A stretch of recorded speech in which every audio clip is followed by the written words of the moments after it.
La Fabrique des communs pédagogiques présente les podcasts de l'éducation dehors. Bonne écoute. Bonjour à toutes et à tous, bienvenue sur le podcast des rencontres de la classe dehors. Nous sommes au sein du parc du 26e centenaire à Marseille et je suis Leïla de la Fabrique des communs pédagogiques. Nous nous retrouvons dans ce podcast des rencontres pour parler de l'enseignement en extérieur et aujourd'hui je suis avec Pierre et Sigrid. Bonjour. Bonjour.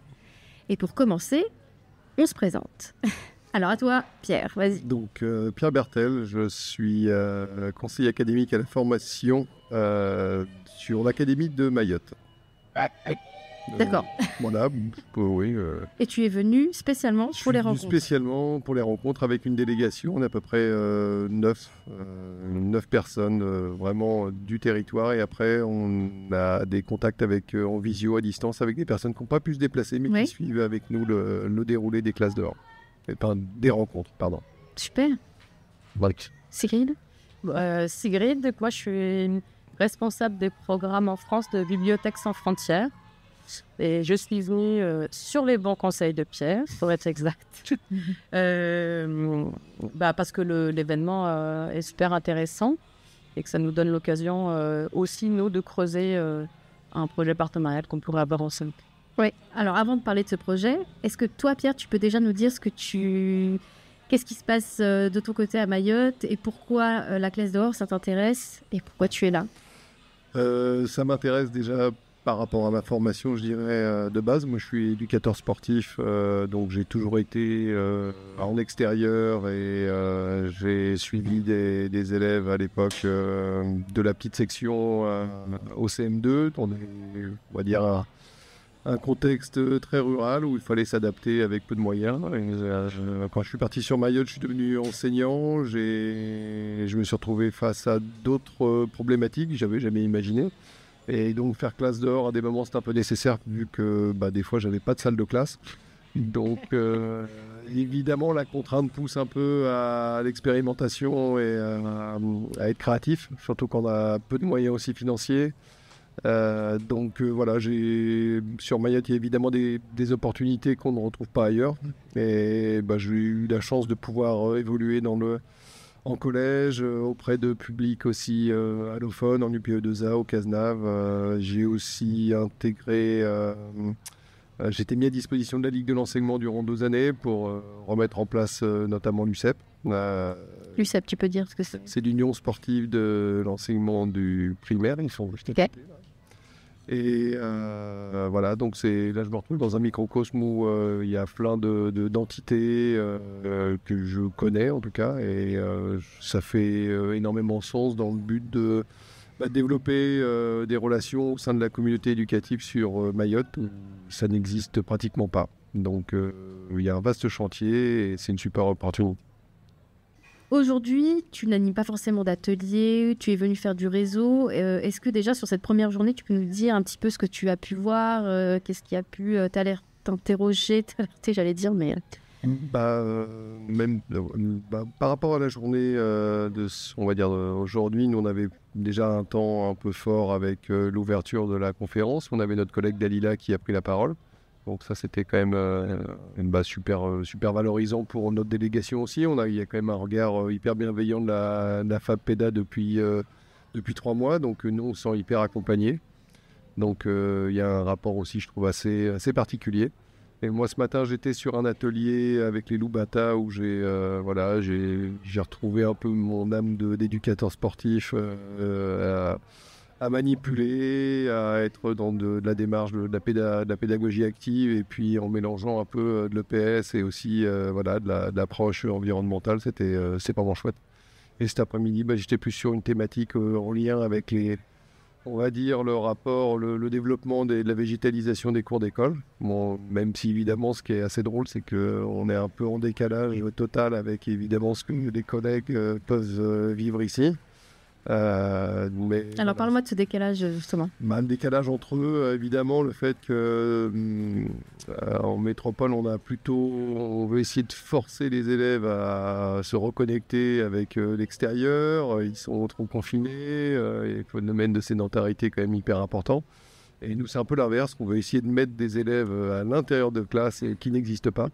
Donc, il y a un décalage assez hallucinant. Mais ce qui est drôle, c'est que vu que des aménagements intérieurs sont très partiels, et puis au niveau de l'extérieur, je préfère même pas vous en parler, qu'on a une marge de progression qui est assez conséquente. Et ce qu'il faut qu'on arrive à faire, c'est de proposer des pistes de travail assez simples, pas chères, mais en étant hyper pragmatique. Donc voilà. Et c'est ce que tu recherches là, durant ces rencontres C'est ça. Et puis j'essaye, moi j'ai une certaine idée de ce que ça représente, mais j'ai des collègues qui n'ont peut-être pas non plus pour l'instant cette réflexion. Et ce qui est intéressant, c'est qu'on arrive à se fédérer. Qu'on arrive à co-construire, et que les phases d'après, il va falloir revenir après sur Mayotte et puis convaincre que la classe dehors, ça va pas être la classe, la classe du pauvre. Parce que c'est un autre concept, faut pas tout mélanger entre des besoins en bâti qui sont largement évidents. Au total, il nous manque, je crois que c'est pratiquement 2000 salles de classe sur l'île, sur un territoire qui fait 370 km². Extrêmement exigu. Donc, essayer de s'inspirer de ce qui se fait un peu partout pour voir la forme scolaire différemment, et puis monter en compétence sur la formation des enseignants, revoir un peu tout un tas, on va dire un rapport à l'éducation qui est quand même assez archaïque. Est-ce que tu n'as pas l'impression, selon ce que tu es en train de vivre, ton expérience, ce que tu as sûrement déjà mis en place, d'être un peu en avance par rapport à la métropole sur la classe dehors? Tu as une sorte de... Oui, après Chido, oui, c'est sûr que... vu quand même on a quand même pris cette année une des crises les plus dures. Moi, depuis 2016, je vois des crises tous les ans. Ça fait 15 ans que je suis sur l'île. Et on a des fois l'impression, on se dit, c'est bon, on a touché le fond. Et pour l'instant, ce qui est pénible, c'est de se dire qu'on l'a toujours pas touché. Et là, l'année scolaire a repris difficilement. On sait qu'il va y avoir encore du départ massif. On se pose évidemment énormément de questions sur la rentrée prochaine. Et puis, on était déjà dans une grande situation de précarité. Et ce qui s'est passé avec Chido, on craint d'accumuler les crises. Donc, c'est sûr qu'il faut faire preuve de résilience. On apprend sur Mayotte la patience, à des moments une forme de fatalité, mais voilà, comment on arrive à construire avec tout ça et à faire en sorte que notre territoire, il puisse avancer de manière, peut-être un peu, on va dire, intelligente. Je ne sais pas si on peut dire ça, mais de toute façon, vu que quand on n'a pas de moyens, il faut faire preuve, de créativité. Ouais. Alors, est-ce que tu as... D'habitude, pour les autres, je demande les principaux freins. Je pense que tu as pas mal de freins. Ouais, je vais essayer de trouver les leviers. Voilà. Quels seraient les leviers, du coup? Les leviers, je pense qu'il y a une culture quand même mahoraise qui est très forte. Ce sont des terriens, les Mahorais. Ce sont des gens qui sont extrêmement attachés à la terre. La culture vivrière, elle est encore présente. Après, il y a évidemment des phénomènes d'acculturation parce que le numérique est présent. Donc, il y a encore, je pense, la possibilité de rattacher les parents à jouer leur rôle, on va dire, d'être un peu plus présents pour construire l'école de demain et peut-être aménager des espaces à l'intérieur des cours d'école pour essayer de recréer un peu ce jardin mahorais qui est vraiment un exemple de permaculture. On est vraiment sur de l'agroforesterie et ça va à l'opposé de la monoculture qu'on peut trouver évidemment sur des surfaces plus grandes. Donc il y a ce levier-là, je pense, et puis il va falloir aussi qu'on arrive à faire en sorte que l'écrit, lire, ça ait du sens. À Mayotte, à partir du moment où on sort d'un établissement scolaire, il y a rien à lire. Il y a un peu d'adressage dans les rues, on a un peu le nom des rues, quelques publicités, mais il n'y a pas nécessairement besoin de lire. Donc il faut bien qu'à un moment donné, l'intérieur même des cours d'école, on ait un peu plus de signalétique. Après, c'est en tout cas, nous, sur certains leviers sur lesquels on souhaiterait travailler. Moi, j'ai essayé de monter des parcours d'orientation au sein des écoles, en faisant des choses simples, mais Le problème, c'est quand ça part seulement d'une personne, ça sert à rien. Il faut qu'il y ait une construction avec les élèves, ça prend du temps. Avec les parents. Avec les parents, tout ça, ça demande aussi des changements de pratique. Et puis, voilà, une organisation, une communication vraiment adaptée pour pouvoir être efficace. Alors du coup, on me dit sur le fait que tu dises, c'est assez fort de dire il n'y a rien à lire sur Mayotte. Du coup, Sigrid, toi qui fais partie de la Bibliothèque sans frontières, alors qu'est-ce qui se passe entre vous? Quel est le projet? Comment ça a commencé en fait? Comment vous vous êtes mis en contact? On a été en contact suite à Chido. Quand on a des équipes de Bibliothèque sans frontières qui sont allées à Mayotte, on avait eu des projets sur place nous déjà, de bibliothèques, soit médiathèque itinérante, soit bibliothèque associative. Et on est retourné suite à Chido pour parler avec les uns les autres et essayer d'identifier de quelle manière on pouvait contribuer ou pas à une réponse de crise. Et donc on a été en contact avec le rectorat. Et de là, on a imaginé avec eux un projet autour de centres éducatifs mobiles qui puissent être mis au service de la continuité éducative, donc à la fois servir les enseignants à court terme et moyen terme pour pouvoir faire classe autrement, dans des lieux qui étaient abîmés ou qui n'étaient pas dédiés à ça au départ, et aussi pouvoir mobiliser et associer d'autres acteurs de l'île, beaucoup des associations par exemple, mais aussi des collectivités, sur que l'apprentissage il se fait en classe, mais aussi ailleurs, et particulièrement quand le système éducatif a pris un coup et puis en mesure d'assumer toutes les heures et tout ce qu'il doit faire, que les autres acteurs aussi ont un très grand rôle dans les apprentissages des enfants à pouvoir jouer. Donc voilà, c'est parti de là. Et c'est ce qu'on essaye de travailler en ce moment. D'essayer de préciser un peu ces centres éducatifs. Ça s'appuie sur un dispositif qu'on appelle nous Ideas Box, qui est une médiathèque mobile. Ok. Et donc l'idée, ce serait de voir de quelle manière on peut vraiment designer précisément ces médiathèques-là pour qu'elles soient utiles, particulièrement aux savoirs fondamentaux, pour être honnête, des jeunes Mahorais. Ok. Et sur les rencontres, est-ce que tu penses... sur les rencontres en métropole, tu fais quoi exactement? Tu proposes la même chose ou du coup c'est complètement différent? La problématique elle est inverse, tu vois? Pardon. Toi, dans ton travail dans Bibliothèque sans frontières, qu'est-ce que tu fais sur le territoire qui est peut-être différent de ce que tu fais à Mayotte, du coup? C'est pas fondamentalement différent. On travaille très souvent soit avec des réseaux de lecture publique, avec qui on travaille à les accompagner à faire un peu différemment, souvent, donc soit à aller vers des publics vers lesquels ils ne vont pas, à faire du hors-les-murs, par exemple, ou à accueillir en leur sein, dans leurs espaces, des publics qui n'ont pas l'habitude de toucher, ou alors avec lesquels ils ne sont pas très à l'aise dans l'accueil. Et on travaille aussi beaucoup avec les acteurs éducatifs, sur des dispositifs d'accès à l'éducation, à l'information, souvent assez hybride entre mobile, intérieur, extérieur, avec des usages qui peuvent être parce que ici différents. On a des bibliothèques en fait, on a accès à des bibliothèques. Tout à fait, il y a une offre des bibliothèques dans l'Hexagone qui est beaucoup plus costaud que celle qu'il peut y avoir à Mayotte, et particulièrement en ce moment à Mayotte, parce que les bibliothèques ont pris un très cher aussi.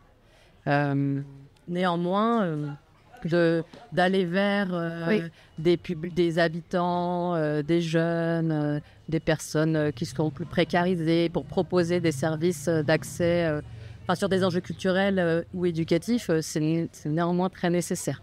Donc, le besoin est le même. En fait, le besoin est peut-être moins massif.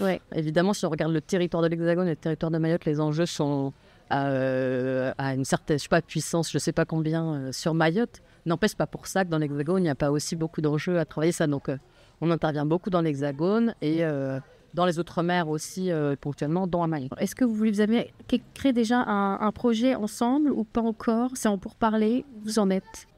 On pourrait dire qu'on est en train de lancer le projet. Donc, on est en train de travailler les premières phases du projet. Et je te disais, on est certain d'avoir envie de mettre à disposition des établissements scolaires et de la communauté éducative plus largement de Mayotte, des IDEAS Box, donc des centres éducatifs mobiles qui permettre à tous, quel que soit leur métier, animateurs, éducateurs, enseignants, de pouvoir proposer des activités qualitatives d'apprentissage aux enfants. Donc là, on est en train de travailler à préciser plus particulièrement comment, si tu veux, constituer cette médiathèque, quelles activités on veut permettre de faire avec, et donc quel contenu aussi on choisit, on sélectionne pour ces dispositifs-là. On a cette étape-là pour l'instant. Ok. Voilà. Pierre, est-ce que tu voulais rajouter quelque chose ?